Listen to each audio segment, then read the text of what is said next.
अस्सलामुअलैकुम वरहमतुल्लाहि वबरकातुह। My dear brothers, sisters, gentleman, colleagues, आज हम अपने सेशन के नेक्स्ट पोर्शन में जाएंगे, जिसमें सिग्नेचर ले लिया हमने, उसकी केवाईसी ले ली, उसके कस्टमर की इन्फॉर्मेशन ले ली, उसके बिज़नेस इन्फॉर्मेशन ले ली, उसके रेजिडेंस एड्रेस ले लिया, उसके जो जो हमें डॉक्यूमेंट रिक्वायर्ड थे वो भी हमने उससे हासिल कर लिए। अब ये सारी चीज़ें हासिल करने के बाद अब आप अकाउंट ओपन करने के लिए जा रहे हैं, तो आपको क्या करना होगा कि आप उसको वेरीफाई करेंगे, सर्टिफाई करेंगे कि जो बैंक ऑफिसर उसको अकाउंट को खोल रहा है। बल्कि उससे पहले हम ये करेंगे, जो कस्टमर जिसने अकाउंट खुलवाना है वो बैंक में अपना एक सर्टिफिकेट देगा कि मैंने जो भी मालूमात बैंक को प्रोवाइड की हैं नहायत सोच समझ के किए हैं, अपने होश वास में प्रोवाइड किए हैं, और मैं इसमें से कोई भी गलत चीज़ जो गलत नहीं है मेरे इल्म के मुताबिक,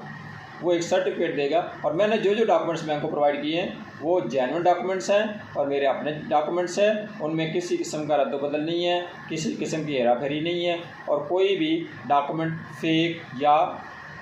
नॉन ओरिजिनल नहीं है। तो ये एक अपना वो सर्टिफिकेट बैंक को देता है और उसके ऊपर वो साइन करता है। पिछले सेशन में हमने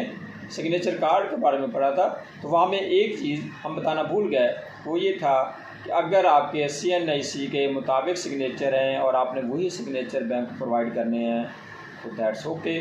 अगर उससे हट के आप कोई सिग्नेचर अपने देना चाहते हैं, स्पेसिफिक कोई और देना चाहते हैं जिसमें आपको फ्लुएंसी अच्छी है, तो आप वो भी बैंक को प्रोवाइड कर सकते हैं। उसके लिए एक सर्टिफिकेट अवेलेबल होता है बैंक के अकाउंट ओपनिंग फॉर्म पे कि मैं अपने शनाख्ती कार्ड से हट के दूसरे सिग्नेचर बैंक को प्रोवाइड करना चाह रहा हूँ, तो मेरे ये साइन बैंक अपने रिकॉर्ड में रखे और इसके मुताबिक मैं अपनी तमाम ट्रांजैक्शन करूँगा। और वही सिग्नेचर वो पूरे अकाउंट ओपनिंग फॉर्म पे,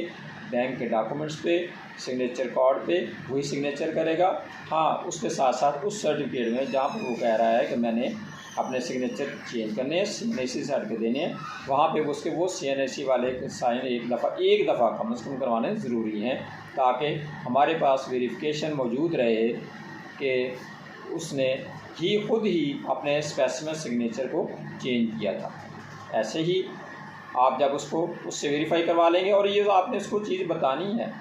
कस्टमर को आपने ये बताना है कि हम ये चीज़ आपसे इसलिए ले रहे हैं कि आपके जो है शनाख्ती कार्ड पे एक रजिस्टर्ड जो सिग्नेचर है वो हम साथ ले रहे हैं, और आपसे एक सर्टिफिकेट ले रहे हैं कि मैं अपने सिग्नेचर चेंज करना चाहता हूँ। जब उसने सर्टिफिकेट दे दिया है, आपने साइन ले ली है, उसका अकाउंट ओपनिंग फॉर्म के 2, 3, 4 जो भी पेजेस थे जो हमने डिस्कस किए हैं वो मुकम्मल हो गए। लास्टली बैंक ऑफिसर अपने साइन करेगा, अपना एम्प्लॉय नंबर लिखेगा और वहाँ पे वो एडमिट करेगा उसके जितने भी अकाउंट ओपनिंग के वो इन्फॉर्मेशन उसने ली है, उससे डॉक्यूमेंट्स लिए हैं, उन सब को अटेस्ट करेगा, ओरिजिनल सील के स्टैंप लगाएगा, उसका अकाउंट ओपनिंग फॉर्म पे जहाँ जहाँ उसने उसके साइन लिए हैं वहाँ पे उन सिग्नेचर को एडमिट करेगा, और जहाँ ज़रूरत है उसको वेरीफाई करेगा। वेरीफाई करने के बाद बैंक ऑफिसर वो मुकम्मल फॉर्म अपने senior, it means operation manager या मैनेजर के हवाले कर देगा। अब मैनेजर, ऑपरेशन मैनेजर की ज़िम्मेदारी क्या है? उनके लिए एक एंड पे एक सर्टिफिकेट बना होता है अकाउंट ओपनिंग फॉर्म पे, जहाँ पे ये सारी चीज़ें आपने फॉर्मेलिटीज से कलेक्ट की हैं, एंड पे उसका एक सर्टिफिकेट बना होता है जिसमें वो लिखता है बैंक मैनेजर या बैंक ऑपरेशन मैनेजर। उन दोनों के अकाउंट ओपनिंग फॉर्म के आखिरी हिस्से में साइन होना मैंडेटरी है, मस्ट है। उसके बगैर अकाउंट ओपनिंग फॉर्म आपका मुकम्मल नहीं होता। अगर किसी वजह से ऑपरेशन मैनेजर या मैनेजर छुट्टी पे है, तो जिसको भी उसका चार्ज दिया गया है ऑफिशियली और रिकॉर्ड जिसके पास चार्ज उसका है, ऑपरेशन मैनेजर का रिकॉर्ड जिसके पास है, बैंक रिकॉर्ड के मुताबिक जिसको उसका चार्ज दिया गया है, या मैनेजर का जिसको चार्ज दिया गया है, उसके वहाँ पे साइन हो गए for and on behalf of operation manager या for on behalf of manager. और वो लोग रिस्पॉन्सिबल होते हैं, वो क्या सर्टिफाई करते हैं, और यही वो चीज़ है जहाँ पे कभी खुदा ना खास्ता बैंक में किसी अकाउंट में कोई प्रॉब्लम हो जाती है, कोई इश्यूज़ क्रिएट हो जाते हैं उसके लिए यही सर्टिफिकेट जो होता है उनके लिए वबाल जान बन जाता है। क्योंकि इसी बेस पे बैंक उस कस्टमर के उस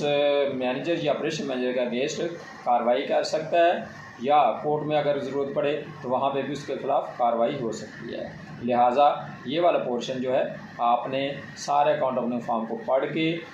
कोशिश करें। बल्कि बैंक की इंस्ट्रक्शन ये होती है कि मैनेजर उस कस्टमर का खुद इंटरव्यू करेगा अपने साइन करने से पहले, उसकी जगह को वेरीफाई करेगा कि जहाँ के वो बिज़नेस कर रहा है, जहाँ पे वो सर्विस कर रहा है, उसको किसी न किसी तरीके से उसको वेरीफाई करेगा, उसकी जेन्युइननेस कंफर्म करेगा। उसके बाद उसके डॉक्यूमेंट्स चेक किए जाएंगे, तो जो डॉक्यूमेंट वो बैंक को प्रोवाइड कर रहा है क्या वह ओरिजिनल उसके पास अवेलेबल है। ओरिजिनल देख के हमारे ऑफिसर ने उसको स्टैम्प किया हुआ है तो वो उसको कंफर्म करेगा, ताकि कल को उनमें से कोई भी डॉक्यूमेंट फेक निकल आता है तो वो ऑफिसर या बैंक मैनेजर या ऑपरेशन मैनेजर उसका ज़िम्मेदार बन जाता है। लिहाजा जब भी आप किसी के डॉक्यूमेंट्स लेते हैं, account opening form the basic requirement and first entry into the bank, इसलिए जितनी एहतियात से, जितने अच्छे तरीके से आप इसको फॉर्म को फिल करेंगे उतना बेहतर आपकी सिक्योरिटी हो जाएगी। खुदा ना खास्ता कल को कोई इशू बनता है, अगर आपका डॉक्यूमेंट्री रिकॉर्ड, आपकी वेरिफिकेशन, आपकी अटेस्टेशन, डॉक्यूमेंटेशन सब सही है तो आपके लिए किसी किस्म का कोई प्रॉब्लम नहीं होगा। अगर कोई बंदा बदनीयत हो जाता है या किसी वजह से वो फ्रॉडलेंट एक्टिविटीज़ कर लेता है और ट्रांजैक्शन इस किस्म की कर जाता है, तो बैंक के पास अगर अपने रिकॉर्ड के मुताबिक चीज़ें मुकम्मल हैं, डॉक्यूमेंट्स मुकम्मल हैं, उसकी वेरिफिकेशन मुकम्मल है, उसकी सर्टिफिकेशन मुकम्मल है, बैंक ऑफिसर ने बड़े एहतियात से उसका अकाउंट फिल किया है हुआ है और उसके ट्रांजैक्शन को मुसलसल वो मॉनिटर कर रहे हैं, तो उसमें बैंक ऑफिसर को बहुत हद तक सहूलत हासिल होती है। तो वो किसी भी किस्म की लिटिगेशन में जाने के बावजूद वो अपने आप को सर्वाइव कर लेता है। ये signature bank officer, bank manager, bank operation manager account opening form पे एंड पे अपने लगाते हैं। इसके बाद नेक्स्ट वाला पोर्शन जो हमारा शुरू होता है वो हो जाता है टर्म्स एंड कंडीशंस, कि जो टर्म्स एंड कंडीशन है, बैंक की क्या जिम्मेदारी है, उसमें कस्टमर की क्या जिम्मेदारी हैं, कहाँ पे क्या किस चीज़ की ज़िम्मेदारी होती है। ये टर्म्स एंड कंडीशन ऐसी चीज़ है कि जो 30, 35, 40 के करीब होती हैं, वो इतनी बारीक लिखी होती हैं और अमूमी तौर पे कोई इन टर्म्स एंड कंडीशन को पढ़ता नहीं है। बहुत सारे बैंक ऑफिसर हैं, 90% इवन मैं कह सकता हूँ कि वो लोग इसको टर्म्स एंड कंडीशन को नहीं पढ़ते। कस्टमर तो पढ़ता ही नहीं है, इवन के बैंक ऑफिसर भी नहीं पढ़ते, लेकिन हम इसको एक एक करके सब टर्म्स एंड कंडीशन को अपने इन सेशन में डिस्कस करेंगे, ताकि अगर किसी इनके नहीं भी पढ़े हुए तो वो कम से कम हमारी ये सेशन सुन के उसको कुछ ना कुछ उसमें से याद रह जाएगा। क्योंकि बैंक के रिकॉर्ड के मुताबिक जब आप वो कस्टमर से आप टर्म्स एंड कंडीशन साइन करवा लेते हैं तो वो एडमिट करता है कि मैंने ये सारी टर्म्स एंड कंडीशन पढ़ ली हैं, और बैंक ऑफिसर ये एडमिट करता है कि मैंने इसको बता दिया है कि ये टर्म्स एंड कंडीशन है अकाउंट ऑपरेट करने के लिए, अकाउंट को कंटिन्यू रखने के लिए, चेक बुक लेने के लिए, अकाउंट को ट्रांजेक्शन करने के लिए, अकाउंट में स्टेटमेंट लेने के लिए, अकाउंट का सर्टिफिकेट लेने के लिए, अकाउंट में किसी किस्म की अगर फ्रॉडलेंट एक्टिविटीज़ होती हैं तो बैंक की क्या ज़िम्मेदारी है, कस्टमर की ज़िम्मेदारी क्या है, चेक गुम हो जाता है तो आपकी क्या ज़िम्मेदारी है, बैंक की क्या ज़िम्मेदारी है, आप बैंक कहाँ तक लायबल है और कस्टमर कहाँ तक लायबल है। इन सब चीज़ों को on record terms and condition की शक्ल में लिखा होता है। हर अकाउंट ओपनिंग फॉर्म के बैक पे एंड पे ये 2-3 सफ़े की टर्म्स एंड कंडीशन होती हैं, उर्दू में भी लिखी हुई हैं, इंग्लिश में लिखी हुई हैं। तो आप अगर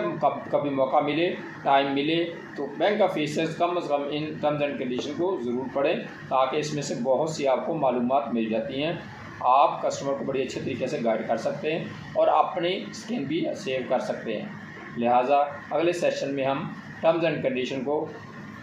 पढ़ेंगे और डिस्कस करेंगे, एक एक करके डिस्कस करेंगे। 2, 3, 4 सेशन में जितने भी मुकम्मल हुआ इंशाअल्लाह हम उसको मुकम्मल करेंगे। जज़ाकल्लाह।